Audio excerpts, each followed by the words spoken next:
اس وقت اس نے چھوٹے سے ایک لشکر کے ساتھ اجمیر میں قیام کیا ہوا تھا، اور اس کے دوسرے سارے بیٹے جو اس کے وفادار تھے اور وہ بھی اس وقت اس کے پاس نہیں تھے، بلکہ مختلف لشکروں کو لے کر سلطنت کے مختلف حصوں میں امن قائم کرنے کی خاطر پھیلے ہوئے تھے۔ لیکن اورنگزیب عالمگیر کو جب اپنے بیٹے اکبر کی اس بغاوت کا علم ہوا تو اسے اس کے رویے کا انتہائی سخت رنج اور صدمہ ہوا، کیونکہ اسے اپنی تمام اولاد میں سے زیادہ محبت اکبر سے ہی تھی۔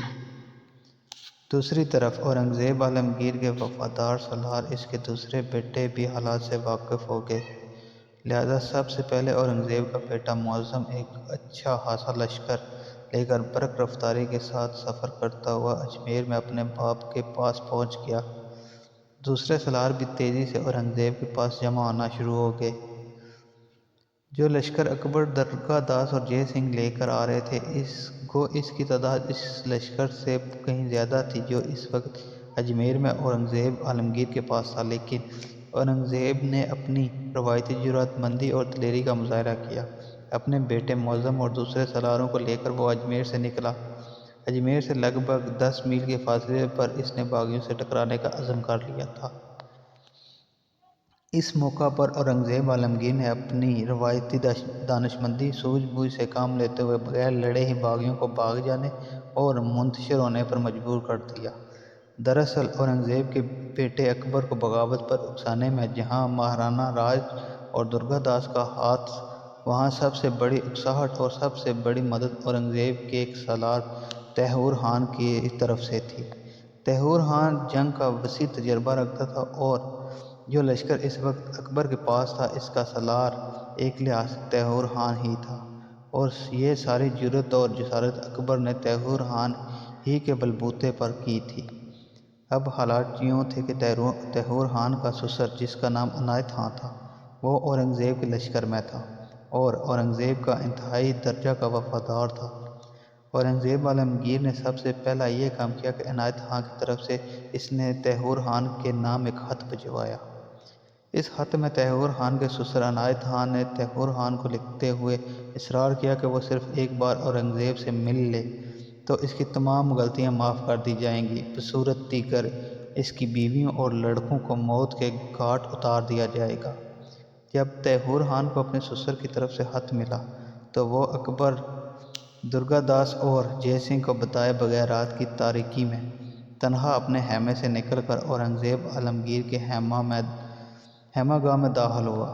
اس کی بدقسمتی کہ جب وہ اورنگزیب عالمگیر کے پڑاؤ میں داخل ہوا تو اورنگزیب کے وفادار لشکری پہلے ہی اس کے خلاف تپے بیٹھے تھے۔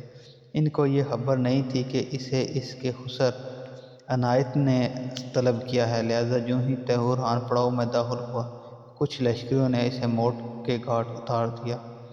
اسی دوران اورنگزیب نے اپنے بیٹے اکبر کو خط لکھا اور خط کے ذریعے اس نے ایک طرح سے باغی راجپوتوں کو ہلا کر رکھ دیا۔ اس خط میں اکبر کے نام اورنگزیب نے لکھا کہ میں تمہاری پالیسی کی تعریف کیے بغیر نہیں رہ سکتا، جس کے تحت تم نے دشمن راجپوتوں کو مجھ سے اتنا قریب کر دیا کہ میں بآسانی اب ان کا خاتمہ کر سکتا ہوں۔ اورنگزیب نے اس خط میں اکبر کو یہ ہدایت کی تھی کہ آئندہ سے وہ راجپوتوں کو اپنے اور اورنگزیب کے لشکر کے درمیان اس طرح صف آراں کر دے کہ دونوں طرف سے ان پر حملہ آور کر ان کا خاتمہ کر دیا جائے۔ اورنگزیب کے وہ قاصد جو خط لے کر روانہ ہوئے، انہوں نے اورنگزیب کی ہدایت کے مطابق وہ خط اکبر کو دینے کے بجائے درگا داس کو تھما دیا۔ درگا داس نے جب وہ خط پڑھا تو اس کے پاؤں تلے سے زمین سمٹ کر رہ گئی۔ وہ اس خط سے متعلق گفتگو کرنے کے لیے اکبر کی طرف بھاگا، لیکن رات ہو چکی تھی اور وہ سو چکا تھا، لہذا اکبر کے محافظوں نے اسے جگانے سے انکار کر دیا۔ یہ صورتحال دیکھتے ہوئے درگا داس تیمور خان کی طرف بھاگا۔ جب وہ اس کے خیمے میں گیا تو اسے دیکھا کہ اس کا خیمہ بھی خالی ہے۔ پتہ چلا کہ وہ تو اورنگزیب کی طرف چلا گیا ہے۔ تیمور خان کی غیر موجودگی میں درگا داس اور زیادہ پریشان ہو گیا اور اسے یقین ہو گیا کہ راجپوت شدید خطرے میں ہیں اور مغل ان کو دونوں طرف سے گھیر کر ان کا قتل عام شروع کر دیں گے، لہذا رات کی تاریکی میں راجپوت اپنی جانیں بچانے کے لیے لڑے بغیر بھاگ کھڑے ہوئے۔ رات کو جب راجپوت بھاگ گئے تب بہت سے مغل لشکری جو تیمور خان اور اکبر کا ساتھ دے رہے تھے وہ بھی چوری چھپے اورنگزیب کے لشکر میں شامل ہو گئے۔ شہزادہ اکبر کی جب صبح آنکھ کھلی تو اس نے اپنے ساتھ صرف 300 گھڑ سواروں کو پایا، باقی سب اس کے باپ اورنگزیب کے پاس چلے گئے تھے۔ راجپوت پہلے ہی غائب ہو چکے تھے۔ اس پریشانی میں اس نے اپنی بیوی اور بچوں کو لیا اور راجپوتوں کے پیچھے بھاگ کھڑا ہوا، لیکن مغلوں نے اس کا تعاقب کیا اور تعاقب کے دوران اکبر کی ایک بیوی اور 2 لڑکے اور 3 لڑکیاں اورنگزیب کے پاس آ گئے۔ یہ صورتحال میواڑ کے راجا کے لیے بڑی تشویشناک تھی، اس لیے اس نے اورنگزیب کی اطاعت و فرما برداری قبول کر لی۔ تاہم میواڑ کے علاقے میں حالات بدستور کشیدہ ہی رہے۔